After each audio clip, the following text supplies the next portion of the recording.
이어서 지난번에 이어서 순종 시리즈 마리아의 순종에 대해서 말씀을 나누겠습니다. 갈릴리 나사렛 지역에 병사가 났습니다. 인생의 그 사람의 인생에 있어서 가장 중요한 그리고 가장 미래를 결정하는 이런 결혼이 또 약혼이 이루어졌기 때문입니다. 다윗의 자손이고 또 목수 직업을 가진 요셉이 마리아와 약혼하게 되는 것입니다. 혼인은 하나님의 귀한 선물로 또 자녀들을 통해서 재창조의 역사에 우리가 동참하게 되는 위대한 일 중에 가장 위대한 일이라고 할 수 있습니다. 특별히 또 청년기에 가장 중요한 결정 중에 하나인 걸 우리가 잘 알고 있습니다.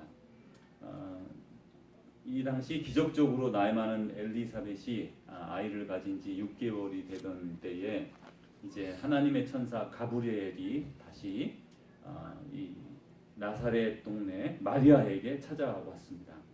이제 이 마리아에게 찾아온 가브리엘이 이렇게 말을 합니다. 은혜를 받은 자여 평안할지어다. 주께서 너와 함께 하시도다. 여기서 보면 은혜를 받은 자여 평안할지어다. 여기까지는 좋고 또 주께서 너와 함께 하시도다. 여기서도 말씀이 아주 귀합니다. 그런데 계속해서 이제 마리아가 두려워합니다. 그러자 당연히 마리아는 천사를 본 적이 없고 또 천사를 본다는 것은 그 자기들의 부족함으로 말미암아 죽을 수 있다는 그런 이스라엘 사람들의 히브리인들의 그 생각이 그들에게 내려왔기 때문에 더욱이나 두렵고 그렇게 됩니다. 그럴 때 마리아여 무서워하지 말라. 내가 하나님께 은혜를 입었느니라. 하나님께 특별한 은혜를 입었다라고 이렇게 말을 하고 또 보라 내가 잉태하여 아들을 낳으리니 이렇게 말을 했습니다. 그러자 마리아는 깜짝 놀라게 됩니다. 잉태하여 아들을 낳을 것이다. 그런데 마리아는 사실 아직까지 이렇게 약혼했지만 그 요셉과 같이 살지 않았기 때문에 이제 그가 깜짝 놀랍니다. 그리고 계속해서 천사는 말합니다. 그 이름을 예수라 하라. 그가 큰 자가 되고 지극히 높으신 이의 아들이라 일컬어질 것이다. 이렇게 말을 합니다. 지극히 높으신 자의 아들. 그리고 계속해서 말합니다. 주 하나님께서 그 조상 다윗의 왕위를 그에게 주시리니 영원히 야곱의 집을 왕으로 다스리실 것이며 그 나라가 무궁하리라.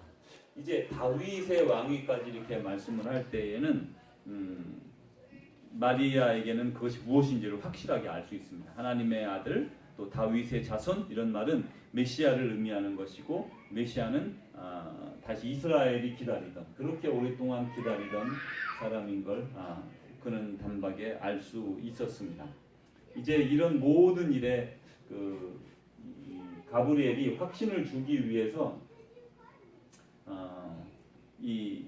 이렇게 또 말을 합니다. 내 나이 많은 친척 엘리사벳이 아이를 가진 지 벌써 6개월이 되었다. 이렇게 말하자 마리아가 깜짝 놀라면서 이 엘리사벳이 나이가 많은데 아이를 가졌다는 것을 듣고 더 확신하게 됩니다. 이제 가브리엘이 계속해서 말합니다. 성령이 내게 임하시고 지극히 높으신 이의 능력이 너를 덮으시리니 이름으로 나실 바 거룩한 이는 하나님의 아들이라 일컬어지리라. 이제 성령이 마리아에게 임하고 지극히 높으신 이의 능력이 너를 덮어서 너는 아이를 잉태하게 되는데 이 거룩한 이는 하나님의 아들이다. 이렇게 말하고 있습니다. 이제 하나님의 아들을 갖게 될 것이라는 것을 지금 마리아에게 말하고 있는 것입니다. 이 내용은 곧 쉽지 않지만 마리아에게는 어쨌든 이런 천사가 나타나서 이런 정말 귀한 일들이 그에게 이루어지는 것을 그가 이제 받아들이고 또 순종하면서 대저 하나님의 모든 말씀은 능하지 못하심이 없느니라 이렇게 천사가 말하자 마리아가 이렇게 말합니다. 주의 여종이오니 말씀대로 내게 이루어지이다. 여기에서 주의 여종이오니 말씀대로 내게 이루어지이다. 이 말씀이 아주 이렇게 우리들 마음에 깊이 다가옵니다. 이 주의 여종이오니 여기서 그 원어에 보면 노예, 종, 우리 종은 뭐 노예나 노비 다 이렇게 같은 말이죠. 그런데 당신의 주님의 종이오니 저는 주님의 종입니다. 그래서 말씀하신 대로 내게 이루어지기를 원합니다. 이루어질 것입니다. 이렇게 고백하는 것을 알 수 있습니다. 마리아의 순종은 삶의 위기와 단절을 의미합니다. 약혼한 요셉이 마리아 임신 사실을 알게 되자 마리아를 생각해서 조용히 파혼하려고 생각하게 되지요. 그러니까 마리아의 인생에 결혼을 시작하기도 전에 약혼한 이후에 파혼하게 되고, 그 당시 파혼은 이혼과 동일한 효력을 가졌고, 그래서 이혼녀라는 그런 꼬리표를 달고, 그 당시에 그리 달갑지 않은 그런 꼬리표를 달고 일생 살게 되고, 또 거기다가 아버지 모르는 아이를 가지고 있는 미혼모가 되는 그런 상황이었습니다. 이 말은 이제 생활도 어려워지고 또 사람들에게 손가락질 받는 그런 사람이 될 것이라는 것을 아주 명확히 말해주고, 또 가난할 것이고, 또 인생의 방향이 아주 계획한 것에서부터 막 틀어지기 시작하는 걸 알 수 있습니다. 그래서 마리아는 순종을 선택했지만 그의 삶에는 여전히 불안과 위협이 가득 차 있었다는 걸 알 수 있습니다. 그래서 우리는 순종의 삶을 선택했을 때 그 순종이 반드시 뭐 즐겁고 기쁘고 이렇게 고속도로를 놓은 것처럼 그렇게 잘 되는 경우도 있지만, 그렇지 않고 불안하고 또 위협을 받고 또 미래에 대해서 걱정을 하게 되는 경우도 있을 수가 있죠. 이제 아브라함의 경우를 보면 아브라함도 자기의 살던 고향 땅을 떠나 하란과 그리고 젖과 꿀이 흐르는 약속의 땅, 하나님이 주신 땅 이스라엘로 오게 되는데, 사실 그가 떠나면서 뭐 모든 것을 다 주님께 맡기지만 그 마음 속에 이렇게 불안이 이렇게 있었을 수도 있습니다. 그러나 그는 그런 불안 가운데에도, 그리고 무슨 일을 만날지 알지 못하지만 그 가운데도 그가 가지고 있는 것이 있었는데, 믿음 가운데 있는 순종이었죠. 순종, 쉽지 않지만 순종하는 거죠. 그것이 뭐 다 잘 될 것 같고 그런 거 아니지만 순종하는 것이죠. 그래서 그렇게 순종할 때에 하나님은 불안의 요소를 없애주시고 또 다른 방법으로 해결해 주시고 또 길을 열어주셔서 그 속에서 우리 인간이 상상하지도 못한 그런 방법으로 그의 인생을 이끌어 주셨던 걸 우리는 볼 수 있습니다. 그리고 하나님의 말씀에 순종하는 것으로 이제 그런 실패할 것 같고 내 인생은 틀어진 것 같고 다 망한 것 같고 또 위협을 받고 불안이 엄습하고, 그럴 때 바로 믿음이 필요하다, 이렇게 성경은 말씀하죠. 믿음으로 모든 것을 이길 수 있고 항상 기뻐하고 즐거워하며 기도하고 간구하라, 그래서 이렇게 말씀하는 것이 있죠. 그래서 그 하나님은 이러한 그 순종하는 자가 받는 위협과 불안, 두려움을 알고 계시고 그러할 때 그를 그곳에서 구출해 주시는 분이신 걸 우리가 알 수가 있습니다. 이제 그 마리아의 믿음으로 선택한 순종, 그것이 아기 예수의 탄생의 역사를 이루었던 걸 우리는 알 수가 있습니다. 그러니까 마리아의 순종으로 말미암아 아기 예수님의 탄생의 길이 열리게 된 것이죠. 그것은 믿음으로 말미암은 순종 때문에 이루어진 일인 걸 알 수가 있습니다. 오늘 주님은 우리들에게, 그리고 우리 자기 자신에게 무엇에 대하여 말씀하시고 또 우리를 어떤 일로 부르고 계신가 한번 생각해 봅니다. 주님이 오늘 우리를 어떤 일로 부르고 계신가?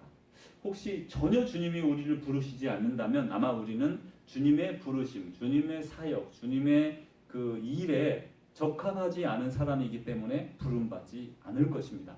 그러나 우리가 주님께서 보시기에 참 주님의 귀한 사역에 이렇게 동참시키기를 원하는 그런 사람들이라면 주님은 우리를 부르시고 계시죠. 무언가를 향해서 열정을 주시고 마음을 주시고 그것을 향해서 달려가게 하십니다.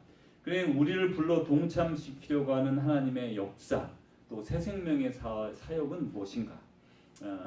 우리가 주님께서 날 무엇으로 부르시는가 이렇게 생각을 해봐야 되고, 또 주님이 종종 우리에게 그런 마음을 주실 때 그런 걸 끊어버리면 주님은 결국 우리를 부르지 않고 우리는 주님과의 그런 깊은 교제의 관계에 들어가지 못한 채 각자의 삶을 나 자신의 스스로의 삶을 살아가게 됩니다.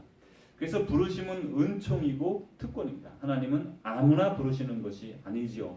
거룩하고 준비된 그릇을 주님은 부르셔서 역사를 이어갔던 걸 알 수가 있습니다. 그래서 부르심은 우리의 미래를 흔들고 또 안정된 삶을 흔들 수도 있지만, 그렇게 일견 보이겠지만, 그리고 불안과 위협과 두려움이 다가올 수도 있겠지만, 그러나 그 부르심은 하나님의 은혜이고 특권입니다. 그래서 오늘 마리아에게 말하기를 은혜를 받은 자여 이렇게 말하는 것이죠. 마리아이기 때문에 부름을 받은 것이지요. 마리아와 유사한 다른 처녀, 옆집의 처녀를 부르신 게 아니라는 것입니다. 오늘도 바로 우리가 거룩하고 주님의 뜻을 따르는 순종의 사람일 때 우리를 향하여 주님이 손을 내밀어 나와 함께 가자, 이 일을 함께 이루자라고 우리에게 주님이 다가오시게 됩니다. 순종으로 나아가기를 원합니다. 주님께서 우리의 마음에 주시는 그 부르심이 무엇인지 그것에 세밀하게 이렇게 응답하고 또 세밀하게 이렇게 듣고 눈을 열고, 그래서 하나님이 우리에게 주시는 그 부르심 그걸 소중히 여기고 그것을 이룸으로 그것이 결국 하나님의 원대한 역사를 이루는 그런 한 작은 그런 밑받침이 될 수 있고 작은 부분이 될 수 있기 때문에, 또 그러기 위해서 우리를 부르시는 것이기 때문에 부르심을 기대하고 또 그 부르심에 순종함으로 나아갔던 마리아처럼 우리도 그의 사역을 이어 순종함으로 하나님의 그런 구원의, 세상을 향한 구원의 계획들에 동참하는 우리 전이교회 식구들 되어지기를 주님의 이름으로 축원합니다.